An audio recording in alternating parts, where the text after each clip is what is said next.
to know this. It's very important that you start memorizing this. It won't go away. In 8th grade, we had it several chapters ago, and we're using it. We had it like in Chapter 6, and we've been using it in Chapter 7, Chapter 8. Okay, so it's something that is definitely something very important that you need to know and understand. Okay, yesterday, last 2 days, we obviously were trying to find the A. Okay, so if the title of our little section today is Find a Percent, which letter do you think we're going to try to find today?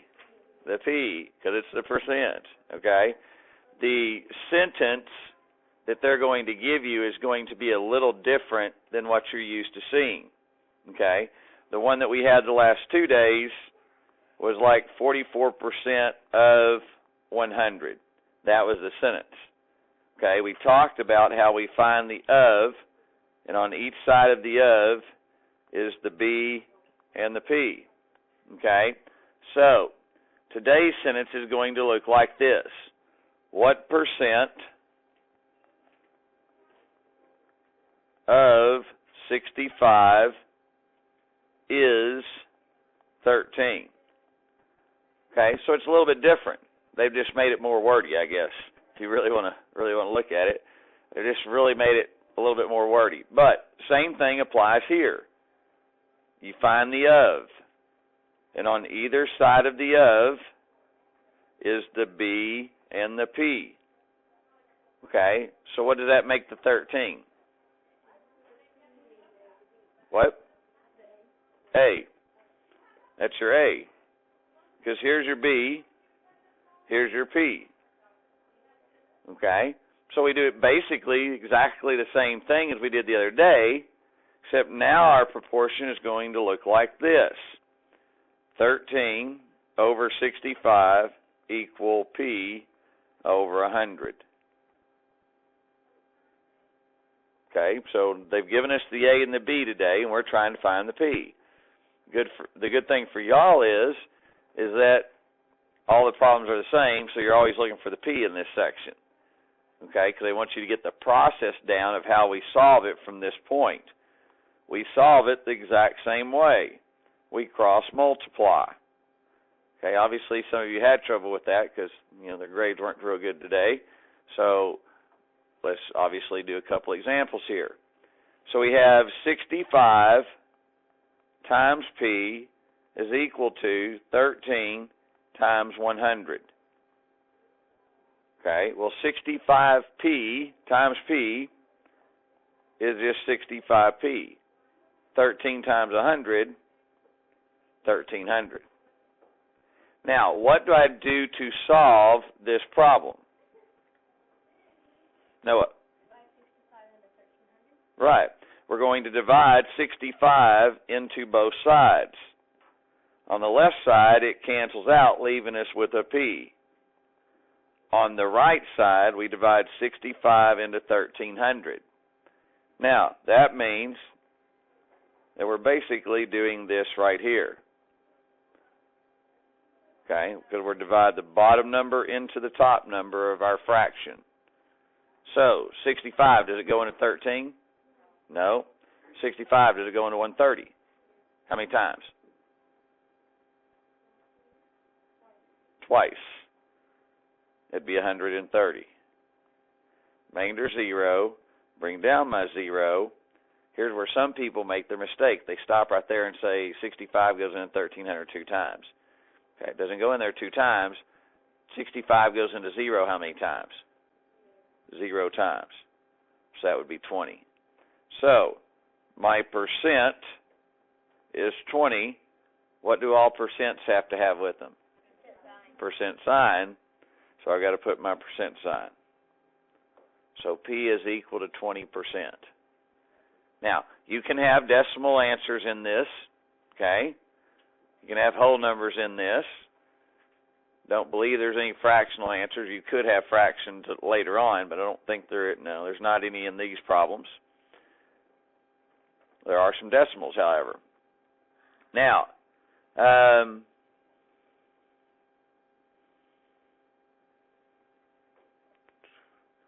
let's look at this one. what percent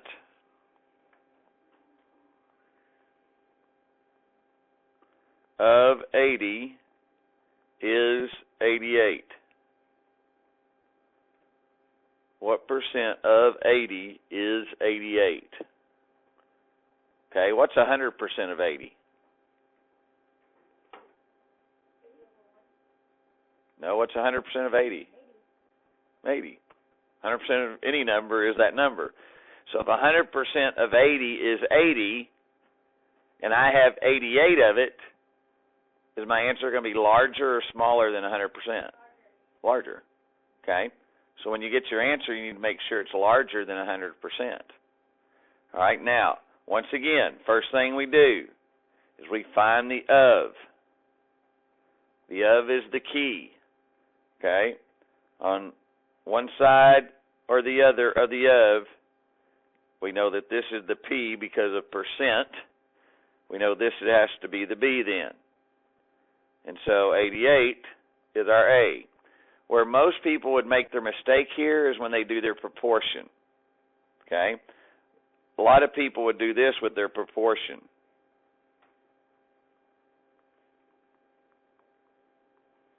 Okay? They would do that because they just naturally assume that the larger number goes on bottom. Okay, that's not correct. That's not the correct way to do this problem. The correct way to do this problem is, just like we've said, okay, 88 is the A, so it goes on top. 80 is the B, it goes on bottom of the fraction. Now I cross multiply. Okay, so that's 80 times P is equal to 88 times 100.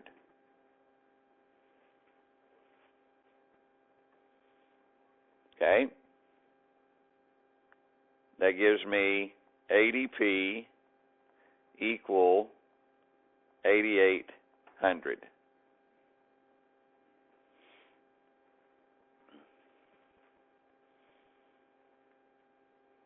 Now I'm going to divide by both sides by 80.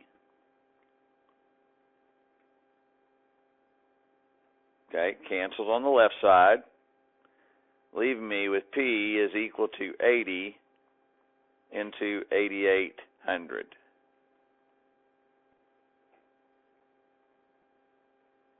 Okay, 80 goes into 88 how many times? One time. Be 80. Remainder 8. Bring down my 0. 80 into 80.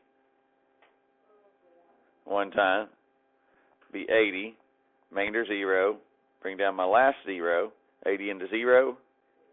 0 times. Be 0. Remainder 0. So it gives me the percent is equal to 110%.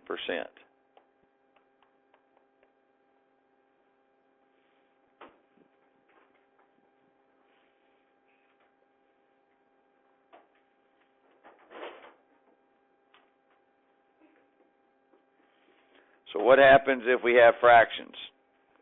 For example, number 13 says, decimals, 4.6 is what percent of 0.8?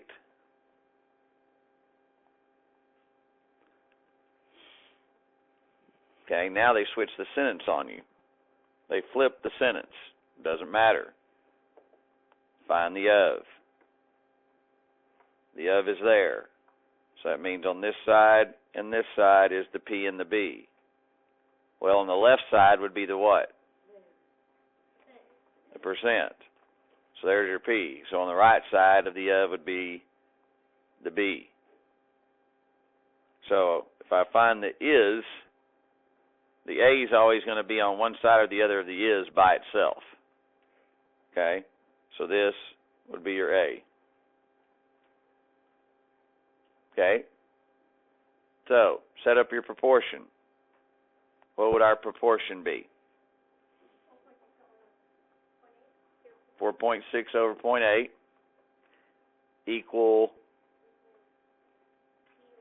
Yeah. So 0.8 over 4.6 equals P over 100. Yes. Very good. You caught it. I was wondering if anybody's going to catch it. They're just going to let me do it. Yes, 4.6 over 0.8. Remember, I just said the careless mistake a lot of times is just assuming that the larger number goes on bottom. Okay, that's not always the case. This is one that is like that. So, since the larger number's on top of the proportion of the ratio on the left side, that means that our percent is going to be more than 100%. Okay? Actually going to be quite a bit more than 100%. Okay? So, doesn't change. We cross multiply. So that is 0.8 times P equal 4.6 times 100.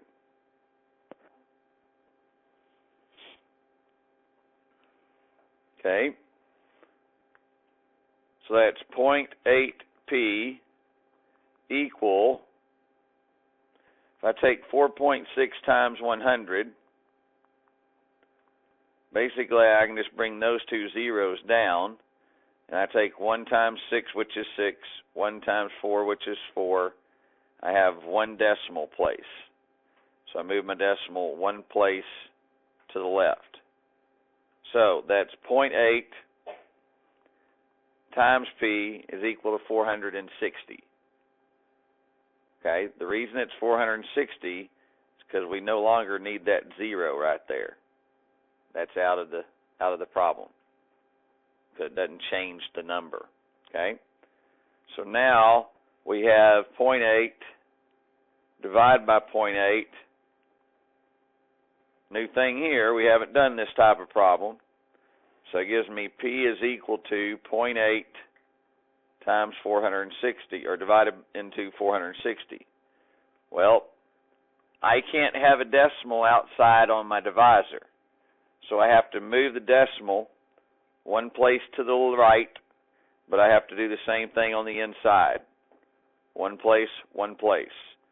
So that gives me P is equal to 8 into 4,600.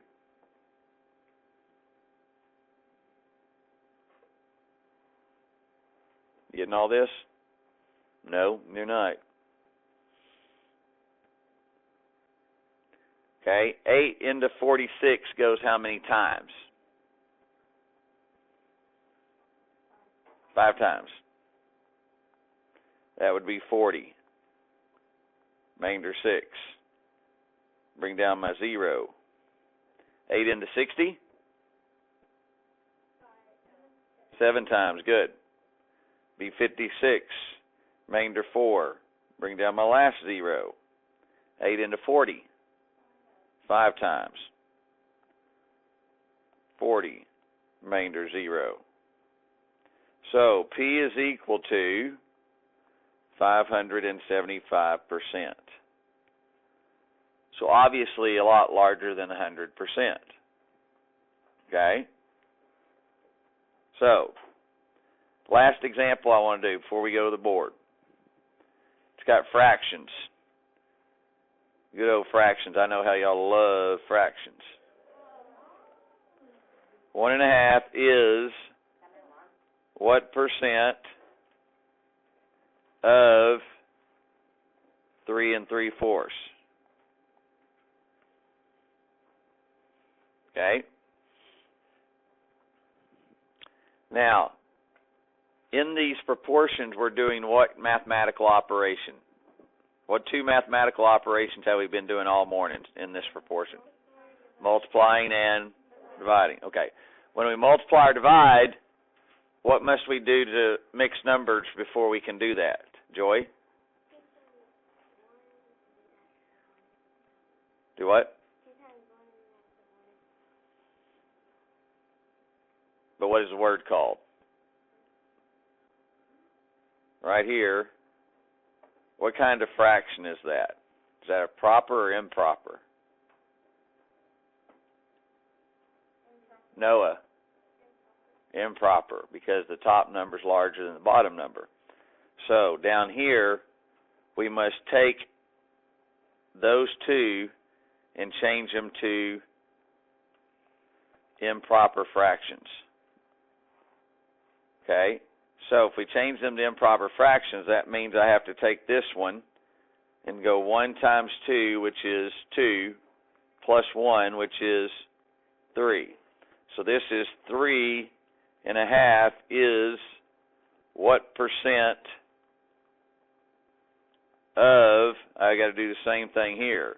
3 times 4, which is 12, plus 3, which is 15. So that is 15 over 4. Now I can do the problem. Okay, here's the of. There's your P and there's your B. So here's your A. Okay? So that gives me 3 over 2 is over 15 over 4, which is equal to P over 100. So this one's a little bit more complicated. Okay? Probably the most complicated one you'll have. So you want to make sure that you get this down in your notes so you have an example. Okay, so now we cross multiply. 15 fourths, 3.5. So 15 over 4 times P equals 3 halves times 100.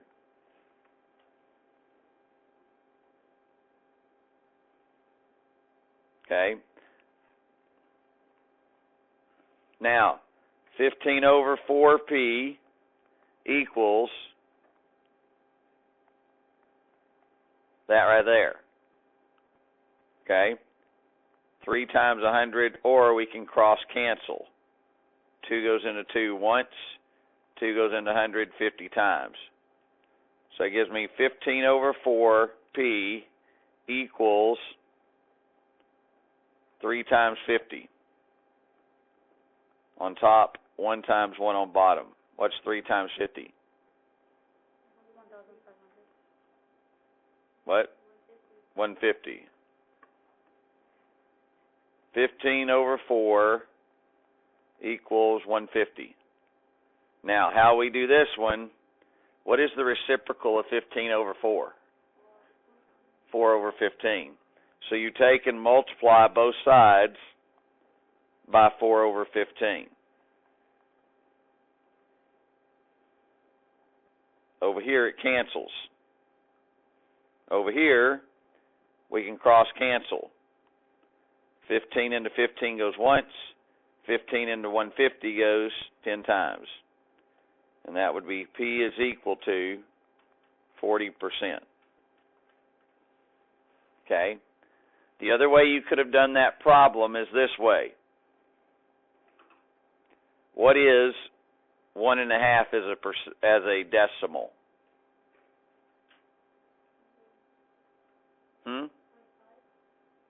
What? Not 0.5. You're close. 1.5. Not just a half, but what is? Yeah, 1.5. So this is 1.5. What is 3 3/4 as a decimal? What is 3/4? If you have 3/4 of a dollar, what? 0.75. So that's 3.75. So you could have done it this way as well. 1.5 over 3.75 equal P over 100. You would get the same answer. Okay? All right, here's what I want you to do. Yes, Staley. How did I get 40? Go back down to it. You had left right here 10 times 4 on top, 1 times 1 on bottom. Okay? All right. I want this row to go to that board. Okay? I want this row to go to that board. Yeah, you need to take your book. Don't need your spiral necessarily. Take your book. I want this row to go to that, let's see, that half of the board. Let's do this. Let's see, Emma, you and Maya go to that board, and then Xavier and Isaiah can be on that half of the board. You two go to that half right there. All right. I want everybody to do number 8. Do number 8. Now, number 8, okay, I want you to write the original problem.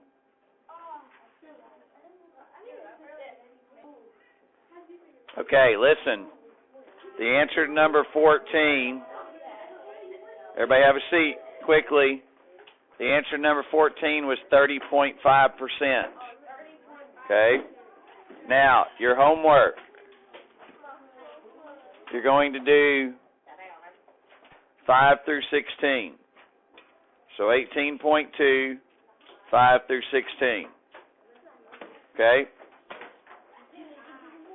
You may go.